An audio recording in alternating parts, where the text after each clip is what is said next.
Good evening, everyone. Good evening. Shetty जी ने जो अपनी बात ख़त्म की तो मैं वहीं से शुरुआत करता हूँ। समय कभी भी ख़राब नहीं होता, समय हमेशा अच्छा होता है। और जिसको हम ख़राब बोलते हैं, ऐसा समय कभी ईश्वर किसी को अपंग पैदा करे, लावारिस पैदा करे, और बहुत से ऐसे सुख होते हैं जो एक इंसान को पैदा होने के बाद नहीं मिल पाते। ये मेटेरियलिस्टिक वर्ल्ड के अंदर पैसा आएगा, पैसा जाएगा, लोग आएंगे, लोग जाएंगे, लेकिन जो खड़ा रह जाएगा और जो साथ निभाएगा वही दोस्त होगा और वही एक परिवार होगा। तो इस तरह के समय आते जाते हैं ज़िंदगी में, जीवन में, और बहुत से लोगों के जीवन में उतार चढ़ाव देखते हैं। जिसने ज़िंदगी में उतार चढ़ाव नहीं देखा तो उसका जीवन जीवन नहीं। अगर सुबह उठ के आपको सब कुछ अच्छा ही दिखेगा और सुबह उठ के सब बढ़िया ही बढ़िया है लाइफ में, तो यहाँ तो भगवान आपके साथ धोखा कर रहे हैं, या तो कुछ बहुत बुरा होने वाला है। तो जिस जीवन में रोज़ चैलेंजेस हैं, जिस जीवन के अंदर रोज़ संघर्ष है, तो वही असली जीवन है। आज की समिट बहुत अच्छी थर्ड समिट है एक्सपेक्ट की, और मुझे लगता है कि जो शुरुआत हम सब ने मिलकर एक साथ में की, आज मैं देख रहा था टोटल 9 वर्टिकल्स, 17 अलग अलग बिजनेस वेंचर्स और टोटल 140 लोकेशंस, चाहे वो रियल एस्टेट है, हॉस्पिटैलिटी है, प्लांट है, ऑफिस है, एक्सपेक्ट एक पूरा काम कर रहा है। तो 9 वर्टिकल्स,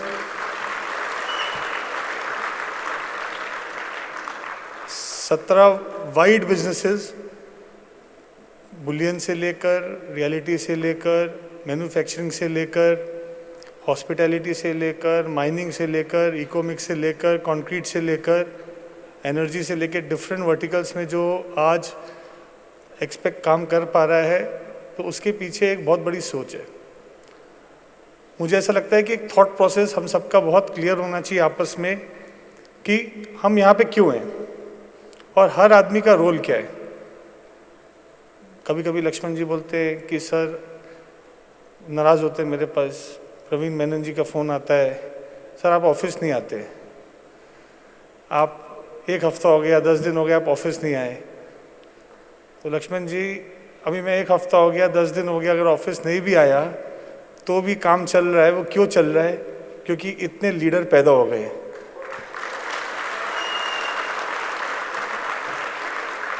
हर वर्टिकल के अंदर सीईओ, सीएफओ, एमडी आज डिसीजन लेने के लिए कैपेबल है।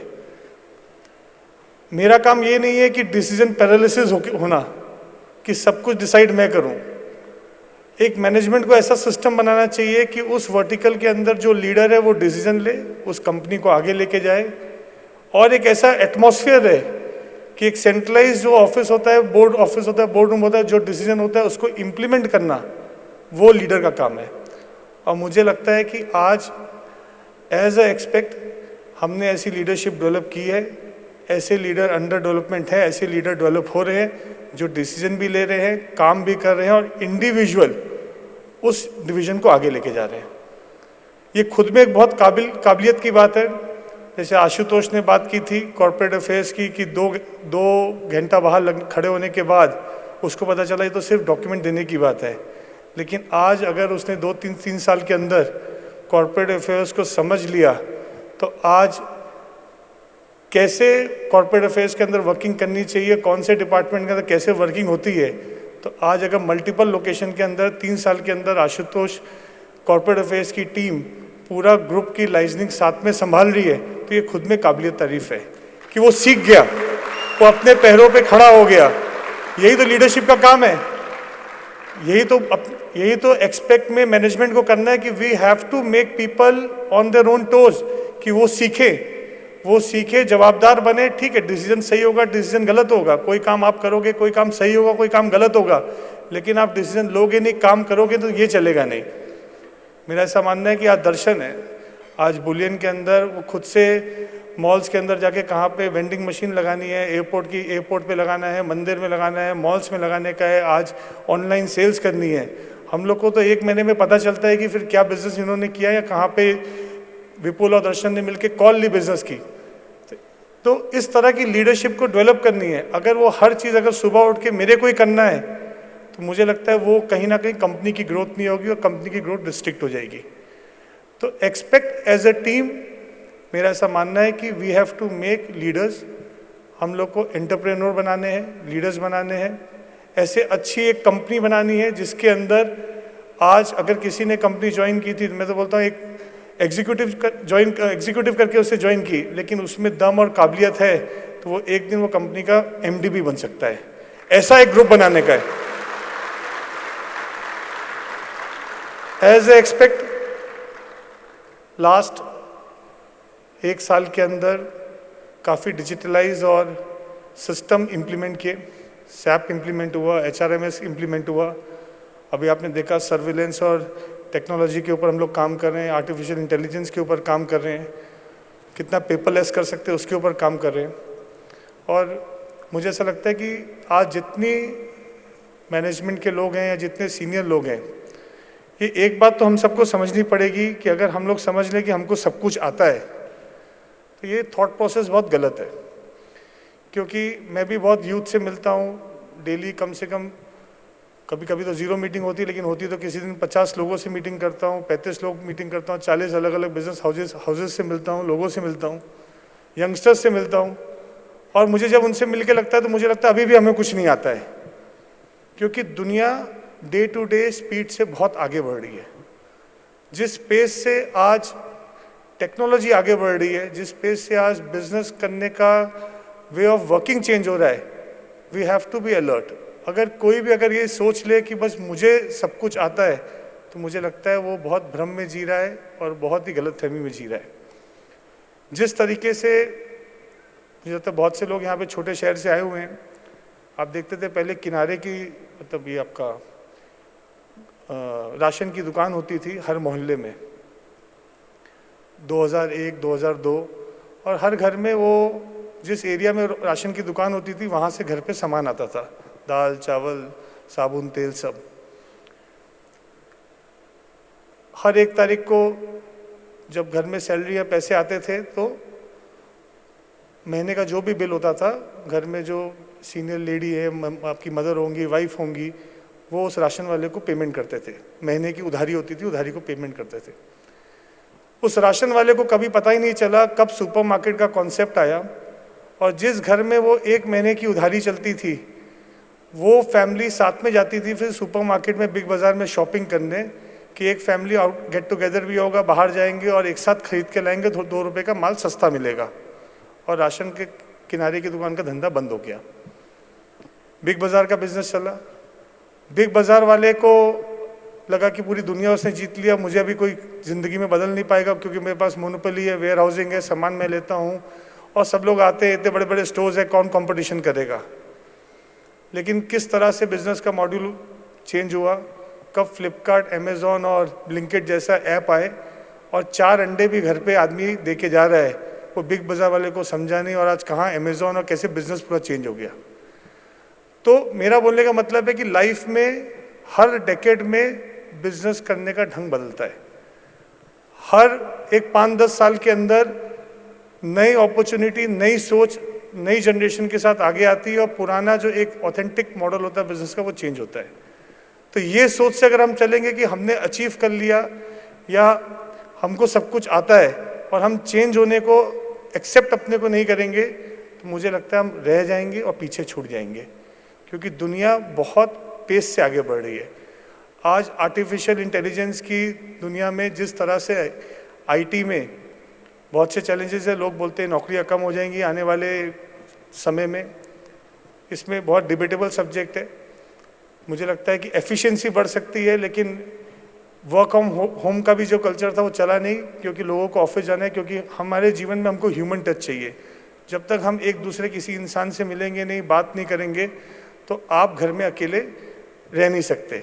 तो जिन लोगों को लगता था कि वर्क फ्रॉम होम बहुत अच्छा कल्चर है, तो आज वो शॉर्ट टाइम उनको अच्छा लगा, लेकिन over a period of time को लगा कि ह्यूमन टच और ह्यूमन के साथ मिलना, तो ही आदमी एक दूसरे की नॉलेज बांटता है, एक दूसरे से बात करता है, एक दूसरे से समझता है। तो ऑफिस का जो कल्चर होता है वो बहुत ज़रूरी है। मेरा ऐसा मानना है कि आने वाले समय में हम सबको, जिस तरह से हम सब मिलकर आज एक टीम के रूप में काम कर रहे हैं, आज HR डिपार्टमेंट बहुत अच्छा उन्होंने सेटअप किया, सॉफ्टवेयर सेटअप किया, और वो ट्रेनिंग प्रोग्राम्स भी उन्होंने टाइप कर रहे हैं। वो लोग फॉरेन इंस्टीट्यूशन से जो लोग सीखना चाहते हैं, वो ट्रेन होना चाहते हैं, उसके लिए आगे वो मैनेजमेंट से बात करेंगे। हर विंग के अंदर किसको फाइनेंस में, मार्केटिंग में शॉर्ट कोर्स करने, ऑनलाइन कोर्स करने, वो एक प्रोग्राम लेके आ रहे हैं। थोड़े दिन पहले मेरा ऐसा मानना है कि जैसे मैं आपको सोच और बदलाव की बात कर रहा था, एक दिन शेट्टी जी का फ़ोन आया। मैं ओपन बोलता हूँ शेट्टी जी, बात आप ऑफेंडेड मत होना, बहुत अच्छी लगी बात मेरे को। तो मेरे को बोले, सर मुझे ऐसा लगता है कि मेरे को थोड़ा सा भी स्टडी करनी चाहिए, पर्सनैलिटी डेवलपमेंट करना चाहिए, मैं अभी थोड़ा सा इसमें वीक पड़ रहा हूँ। मैंने कहा बिल्कुल करना चाहिए। समय के साथ बदलना और समय के साथ अपने को अपग्रेड करना, ये हर इंसान को आना चाहिए। मैं भी सोचता हूँ कि मुझे भी अपने आप को लाइफ में अपग्रेड करना बहुत ज़रूरी है, लाइफ में आगे बढ़ना बहुत ज़रूरी है। शेट्टी जी, शर्म की बात नहीं है, मैं आपको ताली बजाता हूँ कि आपने वो चीज़ समझ के अपने आप में अपग्रेड करके और लाइफ में आप आगे बढ़ रहे हो ज़िंदगी में। यही जीवन है। हर कुछ आदमी सीख के पैदा नहीं होता है, इसी जीवन में सीखना है, यहीं पे सीखना है। सीखने की एबिलिटी होनी चाहिए, अगर उसका रेसिस्टेंस अपने अंदर है तो वो आदमी पीछे छूट जाता है। उसी प्रकार से जैसे मोबाइल में iPhone 1 आया था तो आज तक 1 नहीं चल रहा है, हर साल में अभी 17 iPhone आ गया, iPhone 17 आ गया, और हर 2 महीने के अंदर उसमें एक बग का आता है, सॉफ्टवेयर आता है, सॉफ्टवेयर अपग्रेड किया जाता है। जब मोबाइल में अपग्रेड होता है और मोबाइल नया हर साल आता है, तो हमारे जीवन में अगर हम खुद को अपग्रेड नहीं करेंगे और खुद का बग रिपेयर नहीं करेंगे तो हम भी वो बर्बरी जैसा और नोकिया रह जाएंगे और जीवन दुनिया आगे से आगे चली जाएगी। ये समझना बहुत ज़रूरी है। हर जीवन में हर रोज़ आपको कोई ना कोई सिखाएगा, अच्छे में भी सिखाएगा, बुरे में भी सिखाएगा। लिसनिंग की हमको क्षमता बढ़ानी पड़ेगी। जो लीडर्स हैं उनको जूनियर्स का सुनना पड़ेगा। अगर CEO को, MD को लगता है या डिपार्टमेंट के हेड को लगता है कि मेरे को सब कुछ आता है और ये जूनियर अभी तो नया नया आया है, इसको क्या आता है, मेरा मानना ऐसा बिल्कुल नहीं है। कि जब आप एज अ टीम काम कर रहे हैं तो आपको उसको एक हियरिंग देनी पड़ेगी। आप उसको हियरिंग देंगे, क्या पता उसका कोई आइडिया ऐसा है या उसके पास ऐसा कोई एक्सपीरियंस है जो एक वैल्यू एडिशन आपको दे सकता है। एंड ऑफ द डे हर इंसान को ईश्वर ने कुछ ना कुछ कुदरती गिफ्ट दिया है। अभी वो एक लड़का गाना गा रहा था, इतना अच्छा गाना गा रहा था, अपने एक्सपेक्ट में था। दर्शन को देखिए, अपना CEO नहीं होता तो आज वो मोटिवेशनल स्पीकर होता, सौरभ की ज़रूरत ही नहीं पड़ती। तो हर इंसान को कोई ना कोई गिफ्ट दिया है, उसको एक्सप्लोर करना बहुत ज़रूरी है। अगर पीतपाल जी अपने इधर के इंफ्रा के CEO नहीं होते, किसी अस्तबल में घोड़े चला रहे होते, तो हर के पास एक एक्स्ट्रा टैलेंट है, वो टैलेंट को समझना और समझ के उसको इम्प्लीमेंट करना, तो ये बहुत ज़रूरी है। तो मेरा ऐसा मानना है कि एज अ एक्सपेक्ट फैमिली जिस तरीके से हम लोग आगे बढ़ रहे हैं, जिस तरीके से ऑर्गेनाइजेशन आगे बढ़ रहा है, और कोई भी ऑर्गेनाइजेशन है जब आप उसमें, उसकी तरक्की तभी होती है जब उसमें काम करने वाले सब लोग होते हैं, उनकी ग्रोथ होती है। कभी भी ऐसा नहीं हो सकता है कि मैनेजमेंट ग्रो करे, ऑर्गेनाइजेशन ग्रो करे और लोग पीछे छूट जाएं। It has to go parallel, साथ ही साथ आगे बढ़ना पड़ेगा। ये नहीं हो सकता कि पीछे कोई रह जाए और कंपनी के सीनियर आगे चले जाएं। मेरा ऐसा मानना है कि हमने भी अभी पूरा कॉर्पोरेट स्ट्रक्चर लास्ट कुछ टाइम में स्ट्रक्चरिंग की है, तो ऐसा कोई भी ना, नीचे तक का भी कोई भी अपने इधर काम करने वाला वो एम्प्लॉय नहीं है, वो परिवार के फैमिली का सदस्य है। चाहे वो पेंट्री बॉय है, हाउसकीपिंग है कि MD है। जब वो कंपनी की बात है तो कंपनी के सब लोग बराबर के हिस्सेदार हैं। किसी का रोल कुछ है, किसी का रोल कुछ है। अगर पेंट्री बॉय नहीं होगा कंपनी में तो MD खुद तो पानी लेने जाएगा नहीं। तो पेंट्री बॉय की भी बहुत इंपॉर्टेंस है कि अगर वो नहीं आएगा तो आपको चाय कॉफ़ी नहीं मिलेगी। उसका भी रोल सुबह से लेकर शाम तक उतना ही है जितना आपका है। बस ये है कि आप कुर्सी की इस तरफ बैठे हैं क्योंकि आपको भगवान ने थोड़ा सा गॉड गिफ्ट दिया है, मैनेजमेंट स्किल दी है जो शायद उसके पास नहीं होगी, या उसके पास है उसको मौका नहीं मिला। ये भी हो सकता है कि वो आपसे ज़्यादा मैनेजमेंट की स्किल हो लेकिन उसको जीवन में मौका नहीं मिला, मौका मिलेगा तो वो भी कुर्सी की इस तरफ आएगा। तो इट्स एज अ फैमिली सबको ग्रो करना, आने वाले समय में कोई भी पीछे ना छूट जाए। और कंपनी की कोई भी कंपनी हेल्दी तभी रहती है कि जब उसके काम करने वाले वहाँ पे जो लोग होते हैं, काम करने वाले सदस्य होते हैं, उनकी भी ग्रोथ हो। आज जो सौरभ जी ने अच्छी बात की, मेंटल हेल्थ बहुत ज़रूरी है। अगर किसी की मेंटल हेल्थ अच्छी नहीं है तो वो कंपनी में आके कभी भी अपना कोई भी वैल्यू एडिशन कर नहीं सकता। हमने भी पॉलिसी में लेके आए थे कि मूड नहीं है, ये था ना, आज मूड नहीं है, तो ठीक है, मूड नहीं है, हो सकता है, वो भी एक लीव हमने दी है कंपनी में कि आज मेरा मूड नहीं है। मूड नहीं होना बहुत से रीज़न से हो सकता है, मूड नहीं है, जैसे उन्होंने बताया मदर फादर की हेल्थ ख़राब है, वाइफ की हेल्थ ख़राब है, खुद की हेल्थ ख़राब है, या ऐसा कोई भी एक रीज़न हो सकता है जिसके ऊपर आज मेरा काम पे आने का मन नहीं है। तो उस चीज़ को हमने मूड नहीं है की बात की। उसी तरह से जो एक कलीग आपस में काम करते हैं, तो एक दूसरे को रिस्पेक्टफुल तरीके से बात करें तो मुझे लगता है एक अच्छी दोस्ती भी कंपनी में हो सकती है और एक दूसरे को सपोर्ट सिस्टम भी हो सकता है। एक दूसरे के घर के कोई इश्यूज़ है वो शेयर भी कर सकते हैं, क्योंकि जब आप काम कर रहे हो वहाँ पे जीवन का आप 365 दिन के अंदर सबसे ज़्यादा टाइम आप वहीं पे ऑफिस में बिता रहे हो। सिर्फ सुबह 10 बजे निकला है कि हमको नौकरी पे जाना है, काम पे जाना है और शाम को 5 बजे आना है। ये माइंडसेट से अगर अपन निकलेंगे घर के से ऑफिस के लिए तो कभी भी पॉजिटिव फ्रेम ऑफ माइंड में आगे ज़िंदगी में ग्रोथ नहीं कर पाएंगे।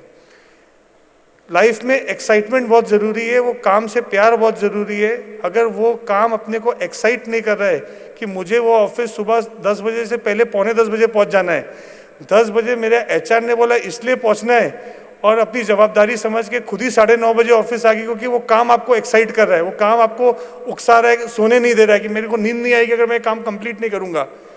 अगर ये जज्बा हर एक एम्प्लॉय के अंदर नहीं, हर एक फैमिली मेम्बर के अंदर, हर एक आदमी कर्मचारी के अंदर, हर एक छोटे से छोटे आदमी के अंदर और मैनेजमेंट के अंदर अगर ये जज्बा अपने अंदर आ जाएगा तो कोई भी बिजनेस पीछे नहीं हटेगा, कोई भी बिजनेस फेल नहीं होगा। ये कंपनी खुद ही कहाँ से कहाँ चली जाएगी सब देखते रह जाएंगे। ये जज्बा अपने अंदर चाहिए, ये कंपनी के प्रति लॉयल्टी अपनी चाहिए कि you should enjoy your work. आप घड़ी देख के एंजॉय नहीं करो, काम देख के एंजॉय करो। और मेरा ऐसा मानना है कि जब रिव्यू, ये एचआर के लिए होता है कि yearly review, quarterly review, half yearly review, मेरा ऐसा मानना है कि कोई रिव्यू की ज़रूरत नहीं है। जो महीने के आंकड़े होते हैं वही बोल देते हैं कि क्या काम हो रहा है, क्या काम नहीं हो रहा है। और जब इस तरह का सेटअप बनाया है तो वो बोला था उन्होंने कि सौरभ जी ने कि एग्जीक्यूटिव भी मैनेजर था, मैनेजर को भी डायरेक्टर है, तो मैं भी नीचे से ऊपर तक आया हूँ, तो मुझे पता है कि महीने का काम होता है तो किधर सही रिपोर्टिंग हो रही है, किधर गलत रिपोर्टिंग हो रही है। वो रिपोर्टिंग जब स्टार्ट होती है, स्टार्ट होके समझ में आता है कि झूठी रिपोर्टिंग हो रही है, ये झूठे प्रेजेंटेशन है कि सही प्रेजेंटेशन है। तो काम खुद ही बोल देता है कि क्या काम हो रहा है, क्या काम नहीं हो रहा है। हो सकता है कि आप काम कर रहे हो तो आपके काम को कभी अप्रिशिएट नहीं किया जाए या बहुत ज़्यादा आपको नहीं बोला, लेकिन ऐसा नहीं है कि आपका काम देखा नहीं जा रहा है, आपका काम देखा जा रहा है, काम समझा जा रहा है कि आप क्या कंपनी के प्रति आप कर रहे हो, क्या काम हो रहा है। हर चीज़ नोटिसेबल होती है, एक एक छोटी से बड़ी, अच्छी से अच्छी, बुरी से बुरी चीज़, सब चीज़ नोटिस होती है। ऐसी कोई भी चीज़ नहीं है कि जो नोटिस नहीं होती। तो आप जो भी करते हैं, दिन भर में काम करते हैं, वो चीज़ नोटिस होती है। कभी किसी को लगता है कि मेरे को मेरे सीनियर ने दबाया, मेरे सीनियर ने मुझे आगे आने का मौका नहीं दिया, लेकिन मेरा ऐसा मानना है कि आप अपना 100% करो। 100% करने में मौका जीवन में सबको मिलता है, और कब एक दिन आता है ऐसा जिस दिन अपॉर्चुनिटी मिलती है उस दिन ग्रैब आप करो, और कब आपका लाइफ एलिवेट हो जाएगी आपको पता भी नहीं चलेगा। लेकिन वो दिन तक आपको मेहनत करनी पड़ती है, वो दिन आने तक आपको अपना 100% देना पड़ता है, लेकिन वो दिन आएगा। लेकिन आप अगर कुछ अपना सहयोग करोगे ही नहीं, आप कुछ करोगे नहीं और सिर्फ वो दिन का इंतज़ार करोगे, तो वो दिन आएगा, मौका मिलेगा भी, लेकिन वो काबिलियत नहीं रहेगी, तो आपको मौका मिलेगा, लेकिन आप फेल हो जाओगे। लेकिन आपके अंदर पोटेंशियल रहेगा, आपके अंदर सब्सटेंस रहेगा, तो जिस दिन वो मौका मिलेगा तो उस दिन आपका चौका खुद ही लग जाएगा, आपको कोई वेट करने की जरूरत नहीं पड़ेगी।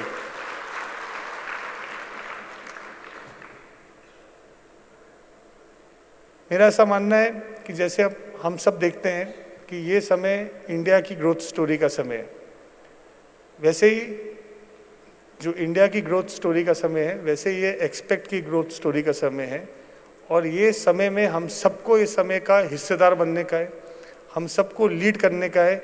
और ये सक्सेस स्टोरी सिर्फ एक एक्सपेक्ट एक कोई बिजनेस कंपनी नहीं है, कोई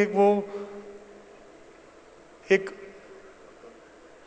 इंस्टीट्यूशन या कोई ऐसा एक आप नहीं बोल सकते कि एक्सपेक्ट एक ऐसी कंपनी है जिसके अंदर हम जाते से वहाँ काम है प्रॉफिट कमाना।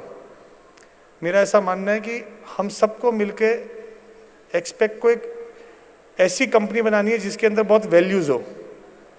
हर वर्टिकल जो काम कर रहे हैं वो वर्टिकल कहीं ना कहीं समाज के प्रति, देश के प्रति या कहीं ना कहीं डायरेक्टली और इनडायरेक्टली वो लोगों के प्रति काम कर रहे हैं।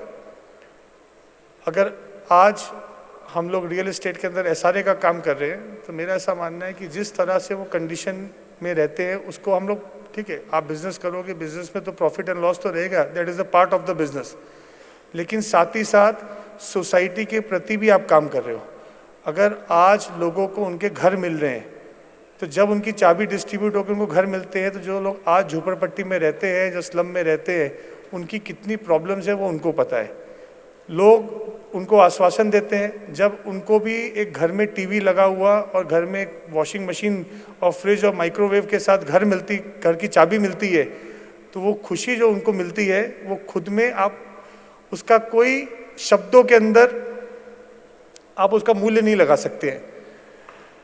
मेरा ऐसा मानना है कि हम लोग जो कंपनी की एक वैल्यूज़ है, जो कंपनी की एक एक्सपेक्ट की एक नींव है, वो बहुत मजबूत चाहिए। वो मजबूत इतनी चाहिए कि आने वाले समय में कोई भी इस पिलर को हिला ना सके। इसके लिए हमको एक ऐसा एटमॉस्फेयर बनाना है सेंट्रलाइज्ड कि जो सब वर्टिकल्स को मदद करे।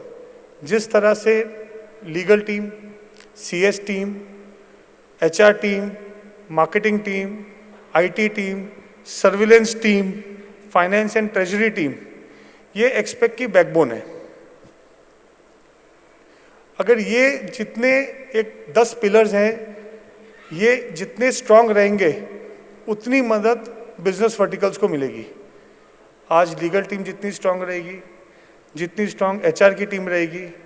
एचआर की टीम से सिर्फ रिक्रूटमेंट नहीं है, एचआर का काम है, हमने जिस हिसाब से एचआरएमएस का सॉफ्टवेयर बनाया है उसके अंदर हर एक जो सदस्य एक्सपेक्ट में काम करता है उसके पर्सनल डिटेल्स भी उसमें डाले हैं।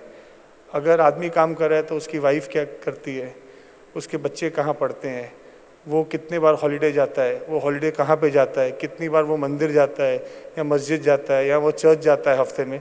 छोटे छोटे इन्फॉर्मेशंस उसमें आपसे पूछे हैं। वो सिर्फ डेटा के लिए नहीं पूछे हैं, वो इसलिए पूछे हैं कि हमको भी पता होना चाहिए कि आज रुपेश के बच्चे कहाँ पे पढ़ रहे हैं। आने वाले समय में रुपेश जब कंपनी में 10-20 साल 15 साल काम कर रहा है तो एक्सपेक्ट सिर्फ हम लोग की कंपनी नहीं है, वो रुपेश के बच्चे की भी कंपनी, क्योंकि उसके फादर ने उतना समय वो कंपनी को खड़े होने में दिया है। तो आने वाली जनरेशन के साथ भी वही रिश्ता रहना चाहिए जो आज मेरा रिश्ता आपके साथ है, तो वही रिश्ता आपकी जनरेशन का, आने वाली जनरेशन का भी कंपनी के साथ रहना चाहिए। और टैलेंट ढूंढने के लिए हमको बाहर जाने की जरूरत ना पड़े। 5 साल 10 साल के बाद जो आज आपके घर में ही आने वाली जनरेशन है वही एक्सपेक्ट की फैमिली में आने वाले समय में इसको आगे लेके जाए। सिर्फ एचआर का काम सैलरी देना नहीं है, एचआर का काम हमारे सभी लोगों को ये देखना कि उनके घर के कोई इश्यूज हैं या घर के कोई प्रॉब्लम्स हैं, उसको भी कैसे सॉर्ट आउट कर सकते हैं। देखो, we have to be professional at office, but we can not be so professional at office कि there is no human feelings left. Human feeling बहुत ज़रूरी है। अगर किसी भी संस्था के अंदर या किसी भी इंस्टीट्यूशन के अंदर, कंपनी के अंदर अगर एक परिवार को लेके से परिवार स्टेज पे खड़े होकर डायलॉग बोलने की बात नहीं है। अगर आपके अंदर आपके साथ जो कलीग काम कर रहे हैं उनके प्रति या उनके परिवार के प्रति ह्यूमन फीलिंग नहीं है तो वो कंपनी ग्रो नहीं कर सकती। और अगर आपको चाहिए कि वो 100% अपना योगदान कंपनी के प्रति दे तो you have to make him feel like that this is his own company. उसके लिए उसके सुख दुख, बच्चे, घर के इश्यूज़ या कैसे कोई प्रॉब्लम आ गई, कभी कोई ऑपरेशन के पैसे की ज़रूरत है या बहुत से इश्यूज़ होते हैं, जेन्युइन भी होते हैं, फेक भी होते हैं, उसको कैसे काउंटर करना है, कैसे उसको देखना है। अगर कोई आदमी अपना दिन में 16 घंटे 12 घंटे कंपनी के प्रति दे रहा है और उसके घर पे कोई विपदा आ गई है तो वो उसके लिए वो बाहर नहीं जाएगा, वो आपके पास ही आएगा। और हमेशा वो मेरे पे अप्रोच नहीं कर सकता या मैडम को अप्रोच नहीं कर सकता, या कभी कभी वो कंफर्टेबल नहीं फील करेगा सीईओ से बात करने के लिए या सीएफओ से बात करने के लिए, एमडी से बात करने के लिए। मुझे ऐसा लगता है कि एचआर डिपार्टमेंट ऐसा होना चाहिए कि वो हर एक पेंट्री बॉय भी आके अपने दिल की बात उससे कर सके। It has to be a punching bag, अच्छा भी सुने बुरा भी सुने, और हर आदमी का कैसे उसको अपने साथ इमोशनली और एक अटैचमेंट करके रख सकता है, ये काम एक एचआर को डेवलप करना पड़ेगा अपने अंदर को। ये बहुत बहुत ज़रूरी है, ये एक वैल्यूज़ है। तो जाके 10-15 साल 20 साल का एक रिलेशनशिप होगा और तब जाके कंपनी हेल्दी बनेगी। आज शेट्टी जी और मैं, मुझे लगता है कि 20 साल हो गए साथ में, वैशाली को भी 17 साल हो गए पूरा, आशुतोष तो मेरे साथ युवा मोर्चा में था, 10 साल से ऊपर हो गए। आज हर आदमी कोई साथ में जुड़ा हुआ है तो उसको एक टाइम लगता है, तो उसके सुख दुख दिन भर साथ में है। और एक बार जो साथ में जुड़ जाता है ना तो उसको छोड़ के जाने की ज़रूरत ही नहीं है, जब तक वो खुद उसके इंटेंशंस खराब ना हो। तो अगर इंटेंशन सही है और नीयत साफ है, हो सकता है किसी में बहुत ज़्यादा काबिलियत होगी, किसी में काबिलियत कम होगी, लेकिन एक अच्छा इंसान होना बहुत ज़रूरी है। अगर वो आदमी अच्छा है और ईमानदार है तो उसको संभालना अपना काम है।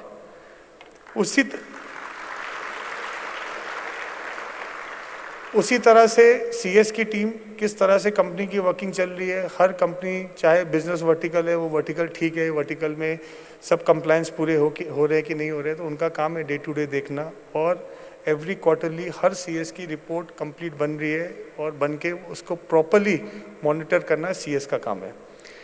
लीगल भी उतना इम्पॉर्टेंट है कि आज सेंट्रलाइज कैसे लीगल सपोर्ट हम लोग हर वर्टिकल को दे सकते हैं कि कभी कोई लीगल इश्यूज हैं, नोटिसेस हैं या कोई भी केसेस हैं, उसको टाइम पे टैकल करना और एक बहुत स्ट्रॉन्ग लीगल टीम की तरह हर वर्टिकल को सपोर्ट करना। तो कोई भी वर्टिकल बिजनेस उतने अच्छी तरह कर पाएगा अगर उसको पता है कि जो मेरे लीगल है, जो उसने पेपर साइन करने को बोला, पेपर परफेक्ट था, लीगल हम कभी फंसेंगे नहीं, वो बिजनेस में एक आगे बढ़ सकता है। चाहे वो प्रिक्योरमेंट करना है, वेंडर से बात करनी है या कोई प्रॉपर्टी की डीलिंग करनी है, इंफ्रा का डॉक्यूमेंट साइन करना है, वॉटेवर। तो लीगल को हमेशा एक अच्छी, एग्रेसिव और ट्रांसपेरेंट और fast with 100% accuracy support vertical को देना पड़ेगा। उसी तरह से आईटी बहुत ज़रूरी है। सेंट्रलाइज आईटी टीम, चाहे अकाउंटिंग की बात हो, सर्विलेंस की बात हो, मॉनिटरिंग की बात हो, आज डेटा सिक्योर की बात हो, आज अगर डेटा की बात है, कोई बुलियन का कस्टमर है तो कोई हॉस्पिटैलिटी का कस्टमर है तो कोई दूसरे डिवीजन का कस्टमर है, किस तरह से उसको सेंट्रलाइज कर सकते हैं और एक दूसरे के साथ शेयर कर सकते हैं डेटा। अगर वो कोई कस्टमर अपने पास आया है या वेंडर अपने पास आया है, सेंट्रलाइज कैसे वो पूरा रिकॉर्ड मेंटेन कर सकते हैं और विद इन वर्टिकल्स उस चीज़ को शेयर कर सकते हैं, इस पर अपने को फ्यूचर में काम करना चाहिए।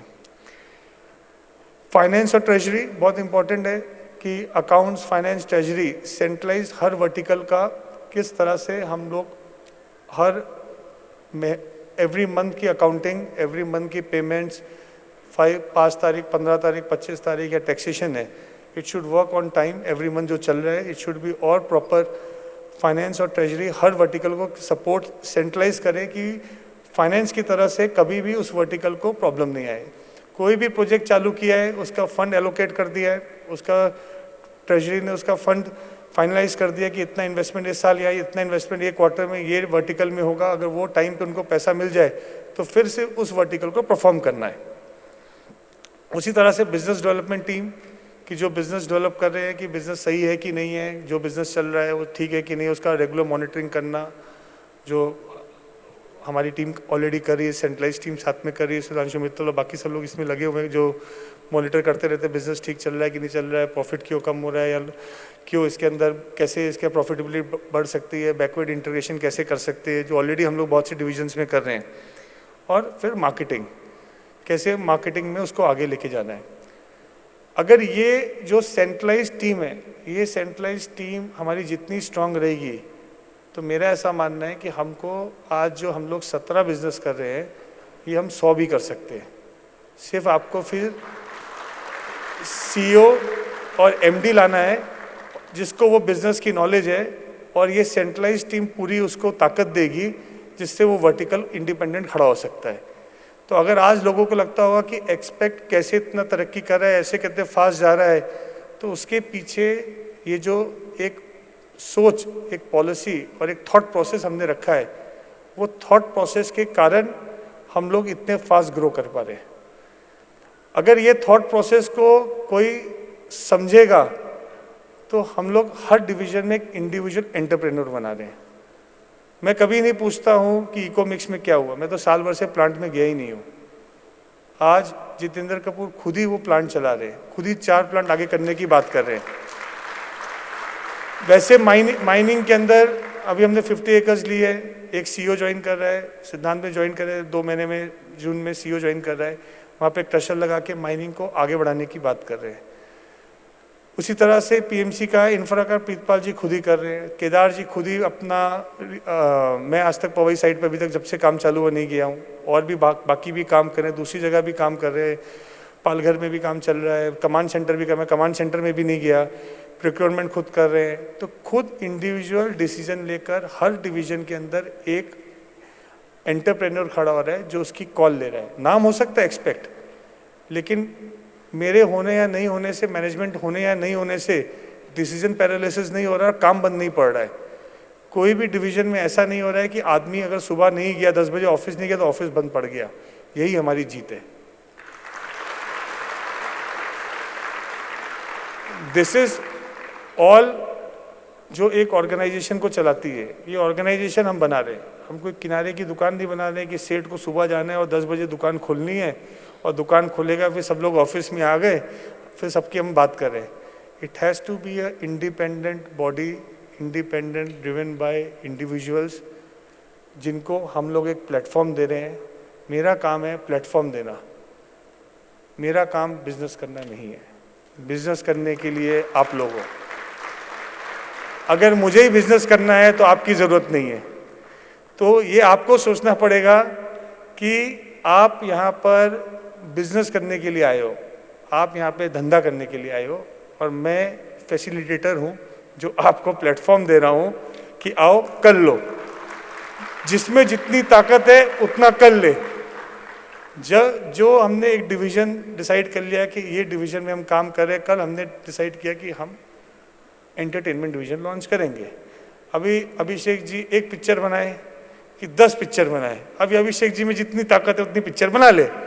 मैं आपको जियो लाके दे दिया, आपको प्लेटफॉर्म दे दिया, अब ये आपके ऊपर है। आप खन्ना के रिटर्न्स बनाइए कि आगे और पिक्चर्स बनाइए, ये अभी आप कैसे उस डिवीज़न को आगे लेके जा सकते हैं। मेरी तरफ से पूरी 100% पूरी छूट है। सिर्फ एक बिजनेस प्लान देखेंगे, बिजनेस प्लान देख के उसको अप्रूव करेंगे, उसका बजटिंग अप्रूव करेंगे और आगे बढ़ेंगे। इस तरह की वर्किंग हमको करनी है। जिस तरह से आज एलिमिनेटिक के साइन किया प्री कास्ट का, या MG स्टील का हम लोग अभी कर रहे हैं पूरा, ग्रे हॉक स्टील के लिए कर रहे हैं जो अभी लैंड एक्विजिशन ऑलरेडी अपना चल रहा है। एनर्जी के लिए भी हम लोग CEO लेके आए हैं, अभी काफ़ी रिक्रूटमेंट ऑलरेडी सीनियर लेवल्स के हो चुके हैं। हर एक डिवीज़न के लिए नया CEO हम लोगों ने अपॉइंट किया है जो जून से जून एंड में ज्वाइन करेंगे। तो मेरा ऐसा मानना है कि हम ऐसा प्लेटफॉर्म दे रहे हैं जिस प्लेटफॉर्म के अंदर एज अ टीम इंडिविजुअल्स खुद एक आने वाले समय में खुद एक आइडेंटिटी बनेंगे। एक्सपेक्ट तो रहेगा अपनी जगह पे, लेकिन वो इंडिविजुअल की भी खुद की एक आइडेंटिटी रहेगी, खुद का एक वजूद रहेगा, और उसको भी ऐसा लगना चाहिए कि ये प्रोडक्ट उसने खड़ा किया है, ये मेरा बच्चा है जो इसको मैंने यहाँ तक बड़ा किया है। He should feel proud of that. आज टेनेंट मैनेजमेंट में जिस तरीके से दीपेश जी के अंडर में टीम काम कर रही है, तो अगर दूसरों को भी अपना प्रोजेक्ट हमको देना पड़े, ये खुद में बहुत बड़ी जीत है। और वो भी वो लोग दे रहे हैं जिनके खुद के इतने लार्ज स्केल प्रोजेक्ट्स होने के बाद अगर वो एक्सपेक्ट को प्रोजेक्ट दे रहे हैं कि आप ही हमारा काम करके दो, तो मुझे लगता है शॉर्ट टाइम के अंदर इससे बड़ी क्रेडिबिलिटी नहीं हो सकती और इससे बड़ी जीत नहीं हो सकती। अकाउंट में किसके कितना पैसा है, अकाउंट में 100 करोड़ है कि 1000 करोड़ है, इसके आगे जीरो है। तो क्रेडिबिलिटी जो है वो इम्पोर्टेंट है। बिजनेस को सोचने के बाद, थिंक प्रोसेस करने के बाद उसको एक्वायर करना, यहाँ पे कोई जीत नहीं है। ये लोगों को अच्छा लगता है, वाह वाह धंधा ले लिया, वाह वाह खोल लिया, सोच लिया, कंपनी खोल ली, सोशल मीडिया बना लिया। जीत तब है जब वो एग्जीक्यूट हो जाता है। किसी भी बिजनेस में एग्जीक्यूशन मस्ट है, और एग्जीक्यूशन करने के लिए प्लानिंग मस्ट है। जब तक आप छोटी छोटी प्लानिंग को ऑन पेपर लेके आप नहीं आओगे, मेरे पास आते कभी कोई लोग कंपनी में आएंगे, बैठेंगे, लिखेंगे, करेंगे, ये अनसीरियसनेस है। आपके पास रेडी होना चाहिए पूरा कि आपके पास कैसे आप इसको एग्जीक्यूट करोगे। Execution has to be on black and white. अगर आपने पेपर पे एग्जीक्यूशन को लेके आए कि एक्विजिशन करूंगा, ये मेरा बिजनेस मॉडल है, ये मेरा एक आइडिया है, आइडिया के बाद ऐसे एक्विजिशन है, एक्विजिशन के बाद एग्जीक्यूशन है। अब ये पूरी जर्नी के बाद ये सक्सेस होगा कि अनसक्सेस होगा, ये एक सेकेंडरी टॉपिक है। सक्सेस भी हो सकता है, अनसक्सेस भी हो सकता है। अनसक्सेस हो सकता है कि शायद एग्जीक्यूशन और एक्विजिशन के बीच में कुछ ऐसी चीज़ है जिसके अंदर गैप छूट गया या प्लानिंग खराब हो गई। उसको अगर वाइट एंड ब्लैक पेपर पे होगा तो उसको भी रेक्टिफाई किया जा सकता है। इसके लिए कोई भी मॉडल के अंदर, बिजनेस वर्टिकल के अंदर आपको एक अपनी फैक्ट शीट रिपोर्ट या थॉट प्रोसेस को ब्लैक एंड वाइट पेपर के ऊपर लिखकर अगर आप उसका सब कुछ मेंटेन करके चलेंगे कि मेरा मंथली का एक्सपेंस कितना है, मेरे कितने एम्प्लॉयज़ हैं, सैलरी क्या है, मेरे खर्चे क्या है, मेरे यहाँ पे इलेक्ट्रिसिटी बिल क्या है, मैं क्या सेल कर रहा हूँ, कितना सेल करूँगा, कितना ब्रेक इवन आएगा। ओरली बोलना और उसको पेपर पे लेके आना, दोनों में बहुत अंतर है। वो पेपर पे आप लेके आओगे, सामने पेपर पड़ा है और रियलिटी में क्या चल रहा है, दोनों को कंपेयर करोगे तो आपको सही गलत का पूरा अंदाज़ा साफ हो जाएगा। माइंड में सब कुछ नहीं रहता है, आपको पेपर पे लाना ही पड़ेगा उसको। थोड़ा सा बिजनेस करने का, अगर आप जितने सीईओज और एमडी हैं वो लोग कोई बिजनेस ड्राइव करना है, अगर वो बिजनेस को बहुत माइन्यूट में जाकर प्लानिंग करके एग्जीक्यूट करेंगे तो उसके अंदर सक्सेस रेशियो जो है वो हमेशा 100% के ऊपर रहेगा। अगर उसको आप मॉनिटर ही नहीं करोगे, आप माइन्यूटली उसको आप प्लान अच्छी तरह नहीं करोगे, तो मेरा ऐसा मानना है कि आपके फेलियर के चांसेस बहुत ज़्यादा है। तो हर बिजनेस के अंदर आज हम लोग 9 वर्टिकल्स कर रहे हैं, 17 बिजनेस कर रहे हैं। आने वाले समय के अंदर जिधर कोई वर्टिकल के अंदर कम है, कोई वर्टिकल के अंदर ज़्यादा है, उसको कैसे अप टू डेट कर सकते हैं, क्या उसमें रेक्टिफाई कर सकते हैं, कैसे उसमें नए माइंड्स दे सकते हैं, कैसे उसके अंदर सोल्यूशन प्रॉब्लम को सोल्यूशन दे सकते हैं। उसके अंदर मार्केटिंग की ज़रूरत है, फाइनेंस की ज़रूरत है, नए एचआर की पॉलिसी की कोई ज़रूरत है, या नए रिक्रूटमेंट की ज़रूरत है, आईटी की ज़रूरत है, कोई आर्टिफिशियल इंटेलिजेंस ला सकते हैं उसके अंदर, उसको कैसे अपडेट कर सकते हैं, ये काम हमारा है। तो सबको अपना जॉब प्रोफाइल अच्छी तरह पता होना चाहिए। मेरा काम सुबह आके संदीप जी नॉम एक्सप्रेस में ना खुलना नहीं है, ना आपका भी नहीं है। मेरा काम है कि आप नॉम एक्सप्रेस चला रहे हो, आपका काम है नीचे 50 नहीं है 500 कैसे हो सकते हैं और 50 कैसे प्रॉफिट दे सकते हैं, ब्रेक इवन कर सकते हैं। तो you have to plan everything very properly. अगर आप प्लानिंग उसको प्रॉपरली कर लोगे तो आपका कभी भी फेलियर नहीं होगा पूरा। हाँ, जब मैं भी तो प्लान ही कर रहा हूँ ना बैठकर, आप अपना डिवीजन प्लान कर रहे हो, मैं 17 चीज़ प्लान कर रहा हूँ। 17 के आगे मुझे भी लगता है आर्टिफिशियल इंटेलिजेंस में हम क्या कर सकते हैं। हम लोग उस दिन लक्ष्मण जी से बात कर रहे थे डिफेंस में लेके, और ड्रोन में क्या कर सकते हैं। क्योंकि मुझे ऐसा लगता है कि अभी क्या है, राफेल जैसे कितने प्लेन्स बनते थे, 10,000 करोड़ का प्लेन, 25,000 करोड़ रुपए का प्लेन, वो प्लेन आज ये सब कंपनी कहीं ना कहीं डिफ़ॉल्ट होने वाली है आने वाले समय में। प्लेन बनते थे, यूएस की कंपनी या यूरोप की कंपनी प्लेन बनाती थी, प्लेन में फाइटर जेट्स बनते थे, जाते थे, ह्यूमन बैठता था, पायलट की ट्रेनिंग होती थी, पूरी एयरफोर्स रहती थी, वो जाके फिर प्लेन से शूट करते थे, मिसाइल मारते थे लोकेशन के ऊपर, वापस आते थे। सामने कंट्री काउंटर करती थी तो वो प्लेन को गिरा सकती थी। 10,000 करोड़ रुपये का प्लेन कंट्री में जो खरीदा वो पूरा ख़त्म हो सकता है पूरा। अभी क्या है, 25 लाख रुपए का, 75 लाख रुपए का एक आपका ड्रोन आ गया है, आदमी चला रहा है, कोई उसमें ह्यूमन नहीं है, और वो ड्रोन लेके जा रहा है और जाके वहाँ पे बम फेंक के आ रहा है। किधर 10,000 करोड़ और किधर 25 लाख। अभी वो ड्रोन की स्पीड और राफेल की स्पीड को मैच करना है। कभी कोई ऐसा ड्रोन आ गया जो उसकी तरह एक्यूरेट हो जाए। अभी तो गूगल लोकेशन में जाकर ड्रॉप करके ही आ रहा है, बाद में उसको रॉकेट उसको गिरा रहा है, एंटी ड्रोन उसको ड्रोन को नीचे गिरा रहा है। ऐसी कोई टेक्नोलॉजी आ जाए जो इतनी महंगी नहीं हो, मैं बोलूँ 250 करोड़ का भी ड्रोन हो, किधर 10,000 करोड़ किधर 250 करोड़, कितना वास्ट अंतर है। उसको भी नहीं समझा था कि ड्रोन आके वही काम करके जाएगा, ना ह्यूमन की जरूरत, ना पायलट की जरूरत, ना फोर्स की जरूरत, सिर्फ बैठा हुआ है, कोऑर्डिनेट डाल रहा है और जाके बम फेंक के आ रहा है। डिफेंस में कितने चेंजेस आ गए, आज किस तरह से हर इंडस्ट्री चेंज हो रही है। तो आने वाले समय में एज अ मैनेजमेंट हम लोग और बिजनेस आगे ग्रोथ के लिए सोचने वाले हैं, नए बिजनेस वर्टिकल कैसे कर सकते हैं। शायद अपनी इधर से ही ऐसे इतने लोग बैठे हैं, उनके पास कोई आइडियाज़ होंगे तो ज़रूर वो एचआर के थ्रू पिच करें। अगर आपके आइडियाज़ अच्छे लगेंगे तो आपको एंटरप्रेन्योर प्रमोटर बनाने की जवाबदारी मेरी। आप ऐसा बिल्कुल मत सोचो कि आप जिस रोल के लिए आए हो तो आपका लाइफ में वही रोल रहने वाला, वही रोल रहेगा। रोल कभी भी चेंज हो सकता है, बस आपके आइडिया में दम होना चाहिए। अगर आपके आइडिया में दम है, आज बड़े बड़ी कंपनीज लोग ही उनके जो बोर्ड कोई भी विदाउट एनी प्रमोटर, आज बोर्ड कितनी ऐसी बड़ी बड़ी एल जैसी कितनी कंपनीज है जो उनके बोर्ड ऑफ डायरेक्टर्स चला रहे हैं, उसमें कोई भी प्रमोटर नहीं था कंपनी का, कभी भी प्रमोटर एंड कंपनी थी नहीं। 25-33 साल से लिस्टेड कंपनी है, that is run by the board. Board are from the professionals जिन्होंने नीचे से कंपनी में ज्वाइन किए थे, आज वहाँ बोर्ड तक पहुँच गए। तो मेरे को ऐसा लगता है कि हम लोग को भी ऐसा एक इंस्टीट्यूशन बनाना चाहिए जिसके अंदर आपको भी लगे कि मैंने लाइफ के 5 साल, 10 साल, 15 साल दिए, यू शुड बी हैप्पी कि मैं यहाँ पे काम कर रहा था और मैंने ये चीज़ खड़ी की। यू शुड फील सेटिस्फाई, आपके अंदर सेटिस्फैक्शन होना चाहिए, क्योंकि अगर मुझे भी मौका मिला है ये चीज़ खड़ा करने का तो मुझे लगता है वो मौका मैं भी आगे पास ऑन करूँ आप लोग के पास, कि आने वाले समय में और ये साल के अंदर हम इसको और आगे लेके जाएं।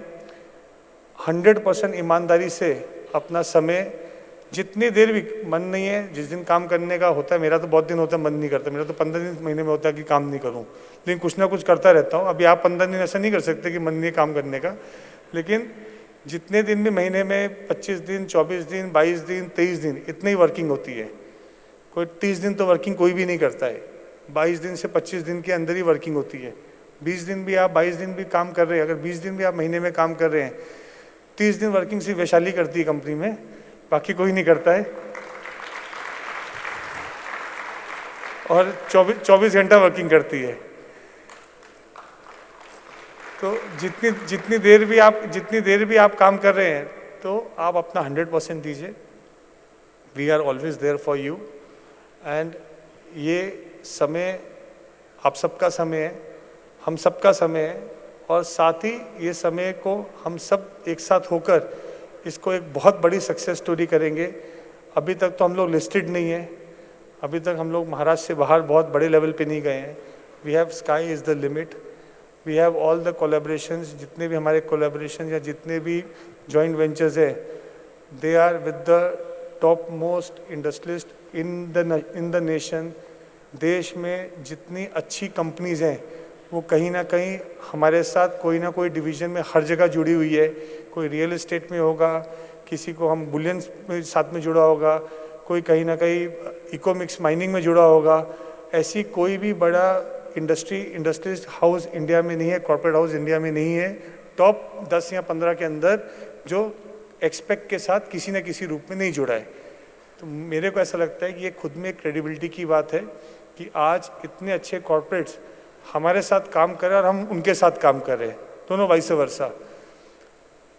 इसको और आगे लेके जा सकते हैं, क्योंकि जब एक थोड़े सालों पहले जब हम इस बारे में बात करते हैं कि इतने कॉर्पोरेट्स हमारे साथ पार्टनर रहेंगे, तो शायद ये बात सुन के मजाक लगती, लेकिन आज मुझे नहीं लगता कि ऐसा कोई भी एक बॉम्बे में या इंडिया में ऐसा कोई भी एक और ऐसा कोई ग्रुप ऑफ कंपनीज की कंपनी होगी जिसके अंदर इतने कॉर्पोरेट्स एक साथ कहीं ना कहीं वर्टिकल में आके साथ में जुड़े होंगे।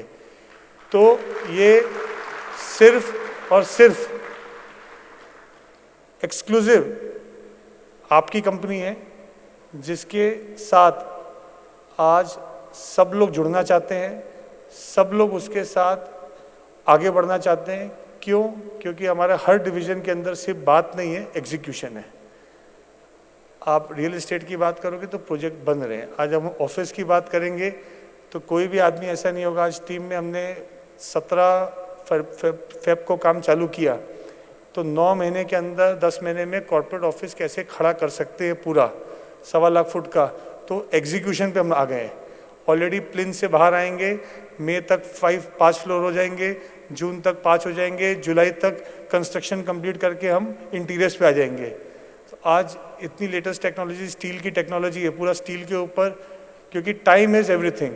अगर कॉर्पोरेट ऑफिस बनाने में हमको 3 साल लगेगा तो ये हमारी सक्सेस स्टोरी का टाइम निकल जाएगा। तो कैसे उसको फास्ट कर सकते हैं, इम्प्लीमेंट कर सकते हैं, तो रिवर्स वर्किंग करेंगे। ठीक है, थोड़ा पैसा ज़्यादा लगेगा, लेकिन अगर आप दूसरी तरह से सोचोगे तो वी आर सेविंग टाइम और इंटरेस्ट बचा रहे हैं हम।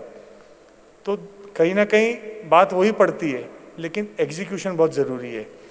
तो नेक्स्ट ईयर जब हम यहाँ पे फिर से सबमिट के लिए मिलेंगे तो एक और बड़ी स्टोरी रहेगी, एक बड़ा सपना रहेगा, एक बड़ा विजन रहेगा, और मुझे लगता है और वर्टिकल्स रहेंगे और ये परिवार और बड़ा रहेगा। फर्स्ट ईयर हम जियो में थे, छोटा हॉल था। सेकेंड ईयर ग्रैंड हयात में थे, इससे आधा था। इस बार यहाँ पे है, अगले साल इससे भी डबल में रहेंगे।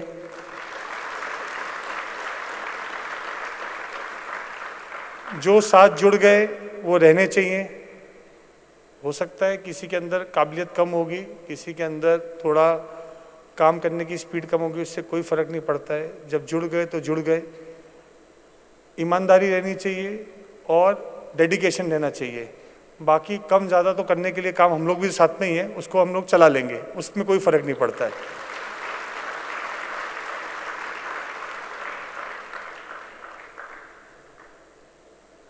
बाकी मेरे को ऐसा लगता है कि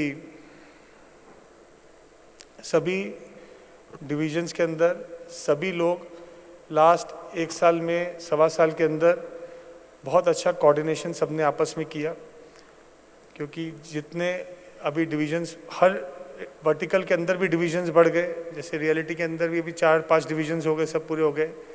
जो कोऑर्डिनेशन बहुत स्मूथ हुआ है, हर आदमी मैच्योर्ड हुआ है, हर इंसान, हर अपना लीडर, कहीं ना कहीं उसकी मैच्योरिटी लेवल बढ़ी है और उसने चीज़ों को एक्सेप्ट करके और अपने आप को भी अपग्रेड किया है।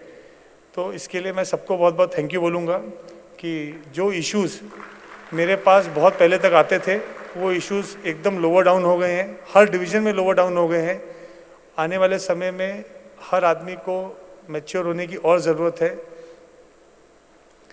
हमारे इमोशंस, हमारी फीलिंग्स अगर फेस पे आ जाए तो मुझे लगता है, जैसे मैं डेवलप करता हूँ, किसी दिन आपको लगता होगा कि मैं बहुत खुश हूँ, बहुत हंस रहा हूँ, तो मुझे लगता है आज मोहित भाई का मूड अच्छा है, तो मैंने भी डेवलप किया है। जिस दिन मैं सबसे ज़्यादा दुखी होता हूँ उस दिन सबसे ज़्यादा हंसता हूँ, और जिस दिन मैं सबसे ज़्यादा आपको नाराज़ दिखूंगा ना उस दिन मैं सबसे ज़्यादा खुश होता हूँ। तो जब खुश होता हूँ मैं ऐसा मुँह सुझा के आता हूँ तो मुझसे कोई बात ही नहीं करता है कि भाई आज इनका मूड ख़राब है, लेकिन मैं उससे सबसे ज़्यादा खुश रहता हूँ अंदर से। तो मैंने भी ऐसा डेवलप करने की कोशिश कर रहा हूँ। तो मुझे लगता है कि आपकी फीलिंग्स कभी भी आपकी शक्ल पे नहीं आए, और आए तो आदमी जज नहीं कर पाए। मैंने अभी ये सीखना चालू किया है, आप लोग भी ये चालू करो, क्योंकि ये बहुत ज़रूरी है कि अगर हमारे साथ लाइफ में कुछ इम्पैक्ट हुआ है, लाइफ में कुछ हमारे साथ इन्फ्लुएंस हुआ है, कोई घटना घटी है, उससे अगर अपना जीवन इम्पैक्ट हो रहा है, या उस दिन में बहुत हमारी सब वर्किंग ख़राब हो रही है, संबंध खराब हो रहे हैं, या हमारे रिलेशनशिप ख़राब हो रहे हैं, तो मुझे लगता है कि इस चीज़ से ओवरकम होने की ज़रूरत है पूरा। थोड़ा सा हम सबको लाइफ में अपग्रेड होने की ज़रूरत है। तो जैसे उन्होंने बोला उपासना करके आए, कोई मेडिटेशन करता है, कोई स्पिरिचुअल होता है, कोई मंदिर जाता है। धर्म भी बहुत ज़रूरी है। मैं बिल्कुल नहीं मानता जो जिस धर्म का है उस धर्म को फॉलो करे, लेकिन हर इंसान को अपने साथ धर्म रखना चाहिए, क्योंकि आपके साथ आपका धर्म है तो कहीं ना कहीं you will be God fearing. और जब आप गॉड फियरिंग रहेंगे तो कुछ भी गलत काम करने से पहले आप 2 बार सोचेंगे। आप ऑफिस में मिसबिहेव करने से पहले सोचेंगे, आप कोई गलत काम करने से पहले सोचेंगे, किसी को हार्म करने से पहले सोचेंगे, किसी को हर्ट करने से पहले सोचेंगे, आप 2 बार सोचेंगे। तो इसके लिए धर्म बहुत ज़रूरी है। चाहे आप मुसलमान हैं, चाहे आप हिंदू हैं, आप क्रिश्चियन हैं, पारसी हैं, जो भी है, आपका जो भी धर्म है उसको फॉलो कीजिए। धर्म फॉलो करेंगे, स्पिरिचुअल रहेंगे, पूजा पाठ करेंगे, स्वस्थ रहेंगे, तंदुरुस्त रहेंगे, मेंटल हेल्दी रहेंगे, और आप आपके साथ भी जस्टिस करेंगे, फैमिली के साथ भी करेंगे। जिधर धर्म नहीं है ना, उधर बहुत इश्यूज़ हैं। मैं आपको ये बात बहुत ही खुल के बोल रहा हूँ। आप ईश्वर को मानेंगे, आप आपका 100% देंगे, तो ईश्वर आपके साथी है, और कहीं ना कहीं वो है तो हम लोग यहाँ पे हैं। अगर वो नहीं होता तो मैं ये स्टेज पे आज ये बात नहीं बोल रहा होता। मैं ये बात अगर स्टेज पे बोल रहा हूँ तो आप ये समझ लो ईश्वर है। वरना मैंने जो ज़िंदगी में समय देखा, अगर ईश्वर नहीं होता तो मैं आज ये बोलने के लायक नहीं रहता। तो मैं ये आज बात बोल पा रहा हूँ, इसीलिए बोल पा रहा हूँ कि एक कोई ऊपर बैठा है जो हम सबको प्रोटेक्ट करता है। एक ऐसी शक्ति है जो हमारे साथ है। वो जरूरी नहीं मेरे साथ है, वो आप सबके साथ भी है। सिर्फ विश्वास होना ज़रूरी है। अगर आपका विश्वास उस शक्ति के ऊपर है तो समय आएगा, अच्छा आएगा, बुरा आएगा, ऊंचा आएगा, नीचा आएगा, आपकी नाव पार होती रहेगी। कोई नाव रुकने वाली नहीं है। विश्वास जरूरी, विश्वास। अगर वो विश्वास आपके अंदर नहीं है, अगर आपका विश्वास आपके ईश्वर में नहीं है, तो आपका विश्वास आपकी वाइफ में भी नहीं हो सकता, आपके बच्चों में भी नहीं हो सकता, माँ बाप में भी नहीं हो सकता, आपकी कंपनी में भी नहीं हो सकता, दोस्ती में भी नहीं हो सकता। विश्वास ही ऐसी एक चीज़ है जो जीवन में हर इंसान को आगे लेके जाती है। मुझे मेरे लोगों पे विश्वास है, इसलिए मैं छोड़ के रखता हूँ। भाई कर लो जो करना है, करके बता देना क्या हुआ है।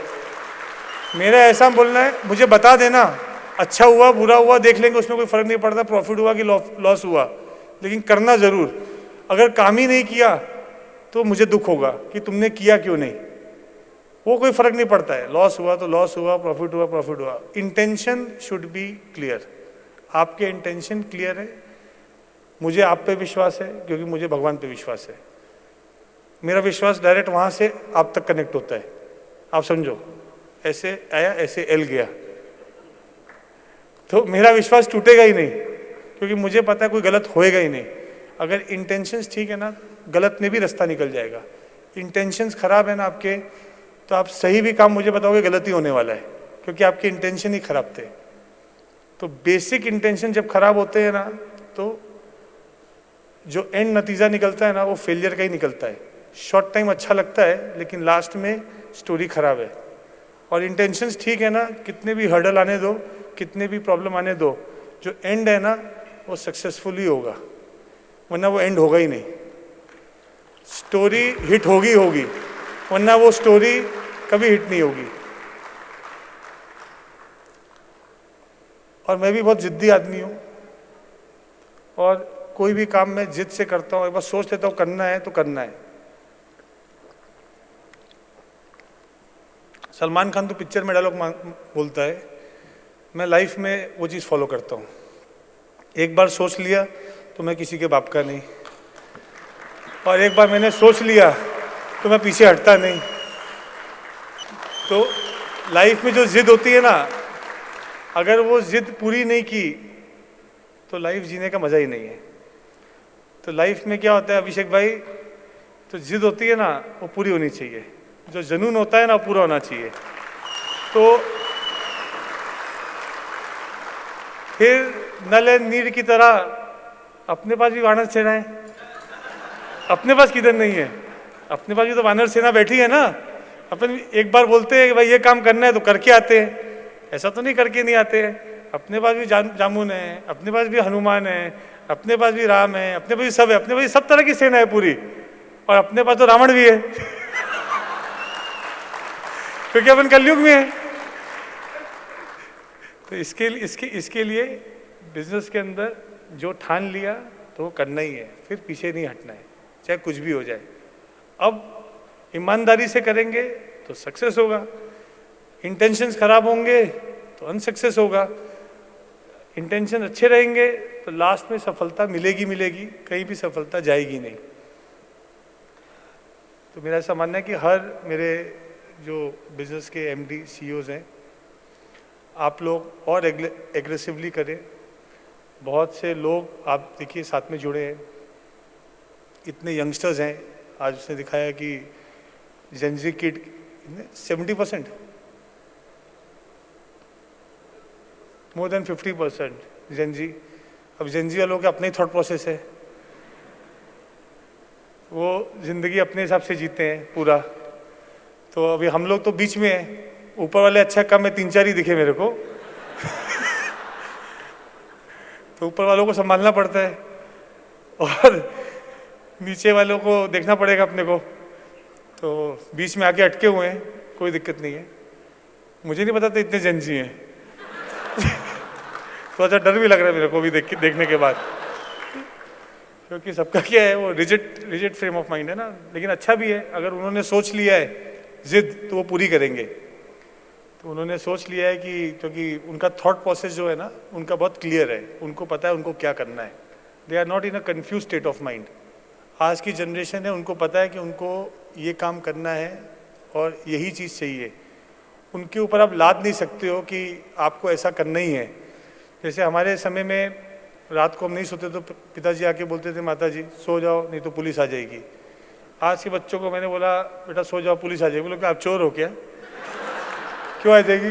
किस लिए आ जाएगी पुलिस? चोरी की है क्या अपन ने? तो लॉजिकल है, दे नीड लॉजिक। हमारे समय में लॉजिक ही नहीं था। पिताजी ने बोला कि फर्स्ट आओगे मंदिर जाएंगे तो फर्स्ट आ जाओगे, तो इसलिए मंदिर जाते थे। आज के बच्चों को बोलोगे मंदिर जाने से फर्स्ट आ जाएंगे क्या? क्यों? पढ़ना नहीं पड़ेगा क्या? पढ़ने से फर्स्ट आएंगे कि मंदिर? तो हर चीज़ का लॉजिक है उनका अपना लाइफ का। इसके लिए इतना यूथ साथ में जुड़ा है, लॉजिकल यूथ है। उनको हम अपना काम है सीनियर्स का कि उनको एकदम फोकस रखना और कहाँ पे उनका पोटेंशियल हम लोग साथ में यूज़ कर सकते हैं कंपनी में, वो कंपनी में यूज़ करें और आने वाले समय में इस ग्रुप को और बड़ा बनाएं। साथ में सब लोग इस सक्सेस स्टोरी को आगे बढ़ाएं। यही बोलते हुए अपनी वाणी को विराम करूंगा। धन्यवाद। भारत माता की जय। हर हर हर हर